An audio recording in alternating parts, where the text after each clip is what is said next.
ओम शांति। स्नेह और सत्यता की अथॉरिटी। सत्यता की शक्ति वाला एक सदा खुशी में नाचता रहेगा, शक्तिशाली होगा, सामना करने की शक्ति होगी, इसलिए घबराएगा नहीं। सत्यता को सोने के समान कहते हैं, असत्य को मिट्टी के समान कहते हैं। भक्ति में भी जो परमात्मा की तरफ लगन लगाते हैं उन्हों को सत्संगी कहते हैं, सत्य का संग करने वाले हैं। और लास्ट में जब आत्मा शरीर छोड़ती है तो भी क्या कहते हैं? सतनाम संग है। तो सत्य अविनाशी, सत्य सत्य है। सत्यता की शक्ति महान शक्ति है। अव्यक्त वाणी से विशेष पॉइंट। सबसे बड़े ते बड़ी शक्ति बा अथॉरिटी सत्यता की है। सत्य दो अर्थ का कहा जाता है, एक सत्य अर्थात सत्य और दूसरा सत्य अर्थात अविनाशी। दोनों अर्थ से सत्यता की शक्ति सबसे बड़ी है। बाप को सत्य बाप कहते हैं। बाप तो अनेक हैं लेकिन सत्य बाप एक है। सत्य शिक्षक और सतगुरु एक ही है। सत्य को ही परमात्मा कहते हैं अर्थात परमात्मा की विशेषता। सत्य अर्थात सत्य है। आपका गीत भी है, सत्य ही शिव है। दुनिया में भी कहते हैं सत्यम शिवम सुंदरम। साथ साथ बाप परमात्मा के लिए सच्चित आनंद स्वरूप कहते हैं। आप आत्माओं को सच्चित आनंद कहते हैं तो सत्य शब्द की महिमा बहुत गाई हुई है। और कभी भी कोई भी कार्य में अथॉरिटी से बोलते तो यही कहेंगे कि मैं सच्चा हूँ, इसलिए अथॉरिटी से बोलता हूँ। सत्य के लिए गायन है कि सत्य की नाव डोलेगी लेकिन डूबेगी नहीं।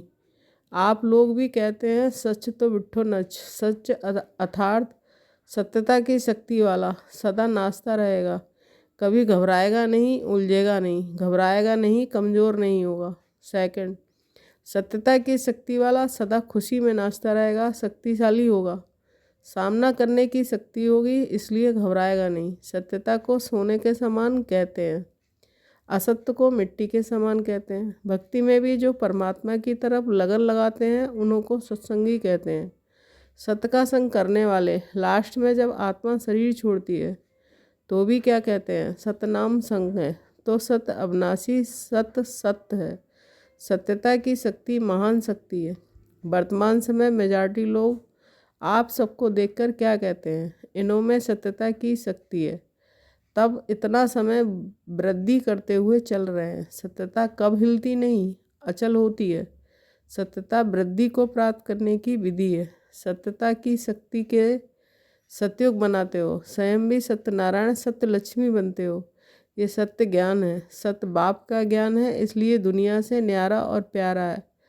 थर्ड, सत्यता हर आत्मा को आकर्षित करती है। चाहे आज की दुनिया झूठ खंड है, सब झूठ है अर्थात सब में झूठ मिला हुआ है, फिर भी सत्यता की शक्ति वाले विजयी बनते हैं। सत्यता की प्राप्ति खुशी और निर्भयता है। सत्य बोलने वाला सदा निर्भय होगा, उनको कब भय नहीं होगा। जो सत्य नहीं होगा तो उनको भय जरूर होगा।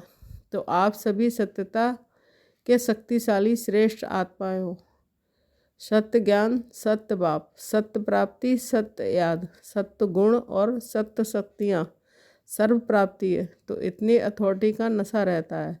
अथॉरिटी का अर्थ अभिमान नहीं है। जितना बड़े ते बड़ी अथॉरिटी उतना उनकी वृत्ति में रूहानी अथॉरिटी रहती है। वाणी में स्नेह और नम्रता होगी, यही अथॉरिटी की निशानी है। जैसे आप लोग वृक्ष का दृष्टांत देते हो, वृक्ष में जब संपूर्ण फल की अथॉरिटी आ जाती है तो वृक्ष झुकता है अर्थात निर्माण बनने की सेवा करता है। ऐसे रूहानी अथॉरिटी वाले बच्चे जितनी बड़ी अथॉरिटी उतने निर्माण और सर्वस्नेही होंगे। लेकिन सत्यता की अथॉरिटी वाले निरंकारी होते हैं। तो अथॉरिटी भी हो, नशा भी हो और निरंकारी भी हो, इसको कहते हैं सत्य ज्ञान का प्रत्यक्ष स्वरूप। जैसे इस झूठ खंड के अंदर ब्रह्मा बाप सत्यता की अथॉरिटी का प्रत्यक्ष साकार स्वरूप देखा। उनके अथॉरिटी के बोल कभी भी अहंकार की भाषा नहीं देंगे। मुरली सुनते हो तो कितनी अथॉरिटी के बोल हैं, लेकिन अभिमान के नहीं। अथॉरिटी के बोल में इसने समाया हुआ है, निर्माणता है निरंकार, इसलिए अथॉरिटी के बोल प्यारे लगते हैं। सिर्फ प्यारे नहीं लेकिन प्रभावशाली होते हैं। फॉलो फादर है सेवा में, व कर्म में फॉलो ब्रह्मा बाप है। क्योंकि साकारी दुनिया में साकार एग्जाम्पल है, सैंपल है। तो जैसे ब्रह्मा बाप को कर्म में, सेवा में, सूरज से और हर चलन से चलता फिरता अथॉरिटी स्वरूप देखा, ऐसे फॉलो फादर करने वाले में भी स्नेह और अथॉरिटी, निर्माणता और महानता दोनों साथ साथ दिखाई दे। ऐसे नहीं सिर्फ स्नेह दिखाई दे और अथॉरिटी गुम हो जाए, या अथॉरिटी दिखाई दे और स्नेह गुम हो जाए। जैसे ब्रह्मा बाप को देखा, वह अभी भी मुरली सुनते हो, प्रत्यक्ष प्रमाण है।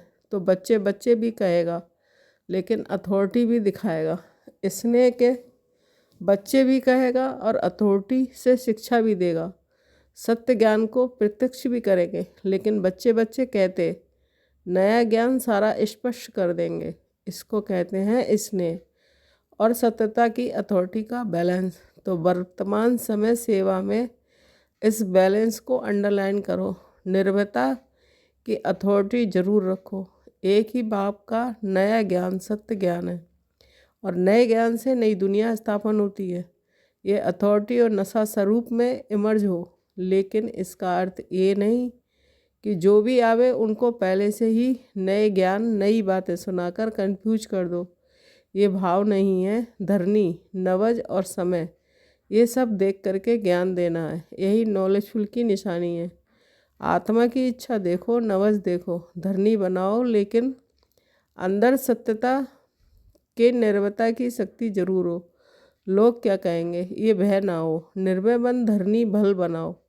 कई बच्चे समझते हैं ये ज्ञान तो नया है, कई लोग समझ ही नहीं सकेंगे, लेकिन बेसमझ को ही तो समझना है। ये ज़रूर है, जैसा व्यक्ति वैसी रूपरेखा बनानी पड़ती है, लेकिन व्यक्ति के प्रभाव में नहीं आओ। अपने सत्य ज्ञान की अथॉरिटी से व्यक्ति को परिवर्तन करना ही है, ये लक्ष्य नहीं भूलो। ओम शांति।